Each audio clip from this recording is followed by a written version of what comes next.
আপোনালোকে ইমান সহজ বুলি ভাবিছিলে লখিমপুখুৰী পথাৰত হাল বোৱা এইয়া চাওক দাদা দাদা থিয় হৈ আছে নে বহি আছো তিনিজন থিয় হৈ আছে নে বহি আছো চাচোন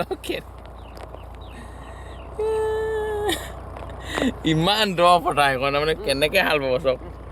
আৰু ইয়াত যদি আপুনি 700 টকাকৈ নালাগে 1000 টকা বিঘাকেও বায় নহয় নিজলৈ 10 টকা এটাও নাথাকে কি কোৱা নিজলৈ কেইটকা নাথাকে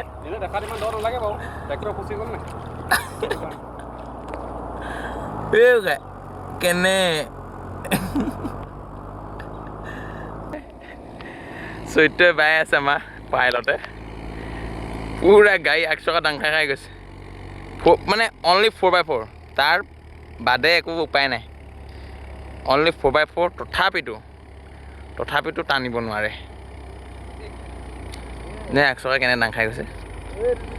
দমেই এৰি দিছে